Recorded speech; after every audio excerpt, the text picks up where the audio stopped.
안녕하세요. 평범한 30대 여성인 제가 이렇게 글을 쓰는 이유는 다름 아닌 정신 나간 시댁과 남편 때문입니다. 지금은 모든 인연을 끊었지만 그 사람들의 어이없는 행각에 결혼 생활 내내 스트레스를 넘어 한계까지 내몰렸거든요. 저와 남편은 동갑내기로 남편과 저는 좀 늦게 만나 결혼을 했어요. 30대 중반이 지나서 만났고 1년 만에 결혼을 선택했죠. 상대방에 대해 알아보기에 충분한 시간이라고 생각했어요. 그런데 왜 이제 와서 후회하냐고 물어보는 사람도 있어요. 그럴 때마다 제가 이렇게 이야기하죠. 속이려고 덤비는 사람들 어떻게 이기냐고요. 못 이겨요. 자기 입맛까지 바꿔서 다가오는 사람들을 어떻게 알아보고 이겨낼 수 있을까요? 저도 그랬어요. 남편과 결혼에 항상 희망적으로 생각한 게 아니고 충분히 의심했음에도 그 사람에 대해 다 알지 못했어요. 제가 처음에 남편에 대해 의심한 건 바로 남편의 시댁을 만났을 때였어요. 자기야, 여기 이것 좀 먹어봐. 그렇게 이야기하며 그 사람이 좋아하는 해물찜을 건넸어요. 저와 남편이 공통으로 좋아하는 음식이었거든요. 그런데 그때 시모가 의아한 얼굴로 남편에게 묻더군요. 너 해물 좋아했니? 옛날에는 비리다고 못 먹었던 것 같은데. 어머니, 그게 몇 년 전인 줄 아세요? 이제는 고기보다 해산물이 더 좋아요. 그래? 이상하네. 입맛도 바뀌나?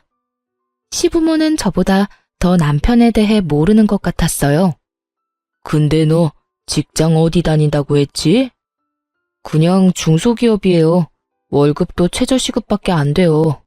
시부는 남편이 어디에서 일하는지조차 모르고 남편은 그런 시부에게 태연하게 거짓말을 하더군요. 제 의문을 알아챘는지 남편이 상견례 후 저와 단둘이 있을 때 말하더군요. 사실 부모님들이랑 그렇게 친하지 않아. 어릴 때 떨어져 지냈고 그것 때문에 여전히 대면대면 하거든. 그럴 수도 있다고 생각했어요. 어느 집안이나 사연 없는 집안 없고 차라리 시부모와 관계가 흐릿한 것이 며느리 입장에서는 더 나을 수도 있잖아요. 그런데 아버님한테 왜 거짓말했어? 최저시급 받는 것도 아닌데.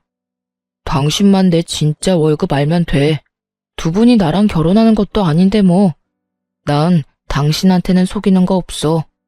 말을 교묘하게 돌렸어요. 차라리 이때 더 추궁해서 남편 가족에 대해 더 잘 들었다면 분명히 이후에 있었을 안 좋은 일은 없었겠죠. 그렇지만 그렇게 되지는 못했고 저와 남편은 결국 결혼을 하게 됐어요. 그리고 결혼 후 저는 너무 당황스러운 일과 마주했어요.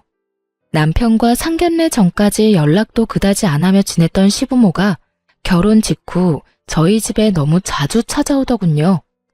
저희 집은 시댁과 그리 가까운 것도 아니었습니다. 편도 1시간이 넘는 거리인 저희 집에 찾아와서는 밥만 먹고 떠나시는 거였어요. 아무 용건도 없이 찾았다는 거죠. 물론 시부모가 찾아오는 것이 잘못된 건 아니에요. 저희 사는 모습 확인하고 싶을 수도 있고 남편 보고 싶을 수도 있으니까요. 게다가 결혼 초기이니 당분간만 이러다 말겠지 싶었어요.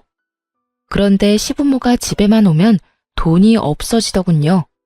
처음에는 잔돈이었습니다. 제가 저금통에 잔돈을 모아두는 게 있었는데 두 분이 왔다 가셔서 그게 사라졌더라고요. 큰 물건은 아니고 잘그락 소리도 나니까 이때는 시부모를 의심하지는 않았어요.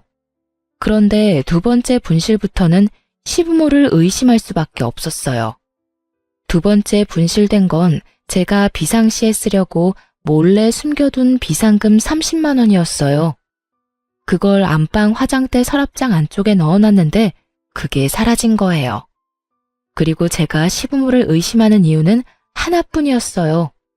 그날도 시부모님이 오셨는데 처음에는 시모가 먼저 화장실을 가고 싶다고 했거든요.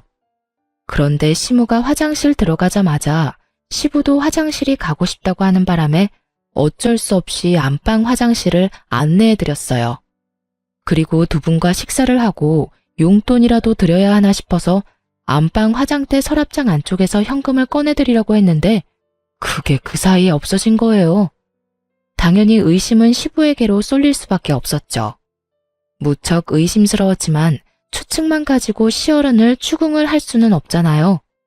그래서 남편과 시댁 몰래 집에 카메라를 달았습니다.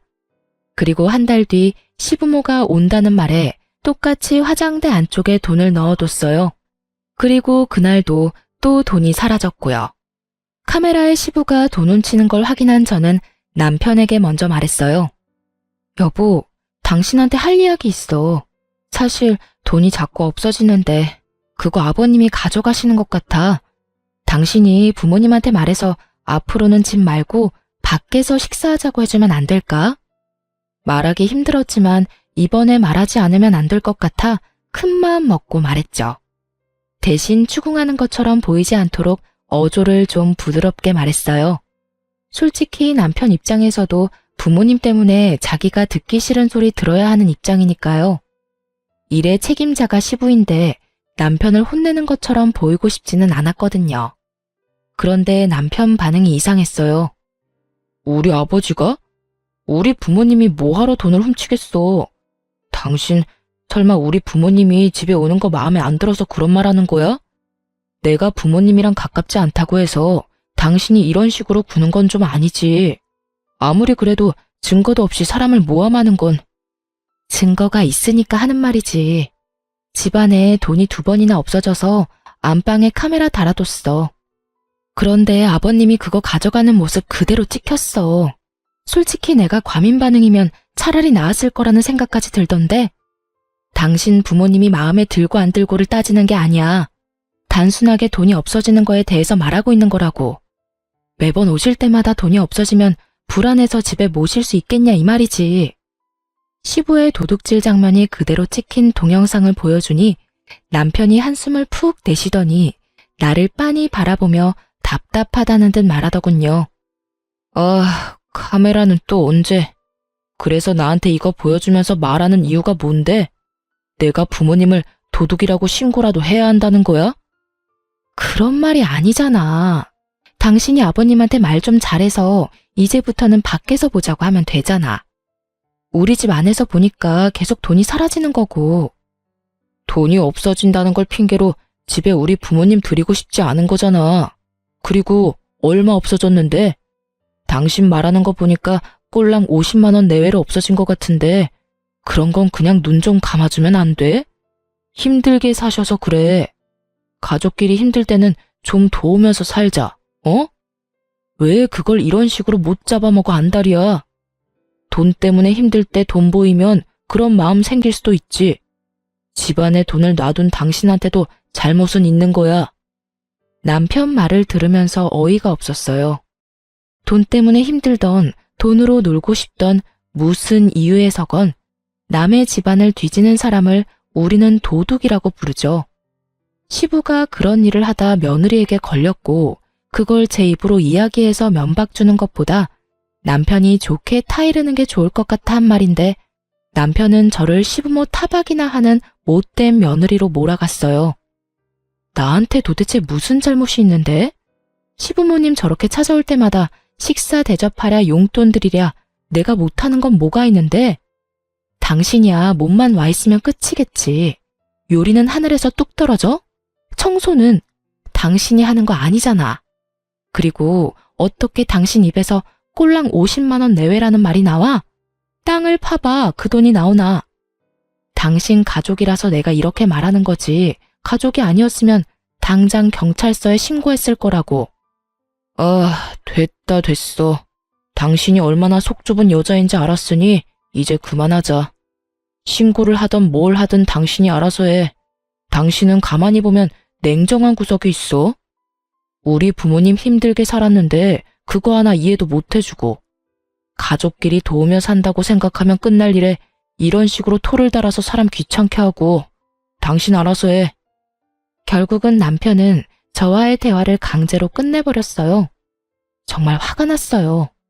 정말로 힘들고 도움을 받고 싶으면 우리한테 이야기를 하고 돈을 달라고 부탁하면 되잖아요. 만약 돈을 빌려달라고 하거나 차라리 달라고 했더라도 50만 원 정도면 드렸을 거예요. 물론 매번 그렇게 드릴 수는 없지만요. 그렇지만 저한테 그런 이야기를 한 적도 없고 오히려 몰래 집에 있는 돈을 훔쳐가는 게 정상은 아니잖아요? 게다가 저희도 돈을 많이 버는 상황도 아니고 없어진 돈은 다 제 돈이었잖아요. 그러니 더 화가 날 수밖에 없었어요. 그런데 더 화가 나는 건 제가 이렇게 말했음에도 불구하고 남편이 시부모에게 아무 이야기도 하지 않았는지 또 시부모가 저희 집에 왔더라고요. 식사를 하겠다는 명목으로요. 남편이 카메라의 존재를 알고 있으니 이번에는 시부가 그런 짓을 하지 않겠거니 했더니 웬걸? 이번에는 딱 하나뿐인 제 명품 가방을 가져가셨더라고요. 그래도 크기가 좀 있는 거라 가져가기 힘들 거라 생각했는데 기상천외한 방법으로 가져가셨더라고요. 저희가 아파트 1층이었는데 가방을 먼저 저희 안방에서 1층 창을 통해 밖으로 던지고 그 뒤에 차에 뭘 놔두고 왔다는 말로 밖으로 나가 그걸 주워서 가져가서 차 안에 실어놓고 오신 것 같았어요. 안방에서 또 똑같은 짓을 한 걸 보면 남편은 카메라의 존재도 시부모에게 이야기하지 않은 모양이었어요. 게다가 그 가방은 결혼 전에 상견례를 위해 산 거였어요. 저도 평일에는 쓰지 못하고 특별한 날에만 사용하는 거였는데 그걸 홀라당 훔쳐간 걸 보고 저도 더 이상 참지 않기로 했어요. 저는 이 더러운 기분을 남편이 고스란히 맛보게 해주고 싶었어요. 그래서 남편이 가지고 있는 시계 중 가장 아끼는 시계를 몰래 가지고 나와 전당포에 맡겼어요. 물론 돈을 엄청 크게 빌린 건 아니었어요. 전당포 이자가 좀 센 편이라 맡기고 50만 원만 빌렸죠. 딱 시부가 가져간 돈만큼이요. 그리고 제가 시계를 맡긴 그 주 주말에 남편이 시계를 찾더군요. 여보, 혹시 내 시계 못 봤어? 여기 놔뒀는데 없는 것 같은데? 저는 태연스럽게 남편에게 말했어요. 아, 그 시계? 내가 전당포 맡기고 돈 좀 빌려왔는데? 제 대답에 남편 얼굴이 완전 뻥해지더군요. 제가 보고 얼마나 웃긴지 웃음이 나는 걸 겨우겨우 참았어요. 왜 그걸 전당포에 맡겨? 무슨 돈이 없는데? 당신 아버지가 가져가신 돈 때문에 이번 주 돌잔치랑 다음 주 내 친구 결혼식에 낼 돈이 없었거든. 돌잔치도 10만 원, 친구는 내 결혼식 때 30 줘서 나도 30만 원 내야 하는데 현금이 뚝 떨어졌지 뭐야? 그래서 그거 맡기고 돈 좀 가져왔어. 그렇다고 말도 없이 가져가서 맡기면 어떡해? 왜 안 돼? 가족은 힘들 때 돕는 거라며. 내 돈도 그렇게 힘들 때 아버님이 몰래 가져가셨잖아.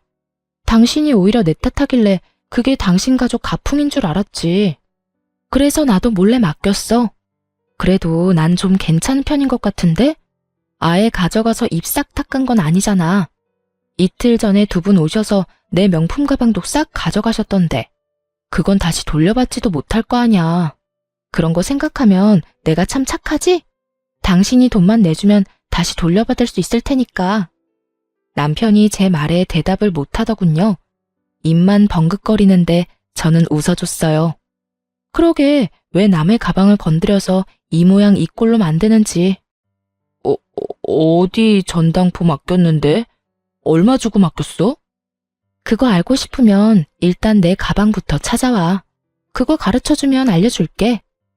와, 진짜 당신 너무한다. 그러더니 시부에게 전화를 하는 듯 하더니 밖으로 황급히 나가더군요. 그리고 두세 시간 뒤에 남편이 제 가방을 들고 집으로 왔더라고요. 중고거래 직전에 돌려받았다고 하더군요. 하마터면 제 손을 떠날 뻔한 가방을 보며 저도 치를 떨었어요. 이걸 팔아서 돈을 마련했다고 하니 답답한 마음이 들어 남편에게 물었죠. 돈이 그렇게 없으시대? 아무리 생각해도 이상하잖아. 시댁에 빚이라도 있는 거 아니야? 제 말에 남편이 말을 잇지 못하더라고요. 그때 딱 짐작이 갔어요. 아, 진짜로 빚이 있고 그 빚 때문에 시부모와 담 쌓고 살았구나 하고요. 그런데 그런 이유면 결혼식 이후에 이 잦은 만남은 이해가 되지 않잖아요.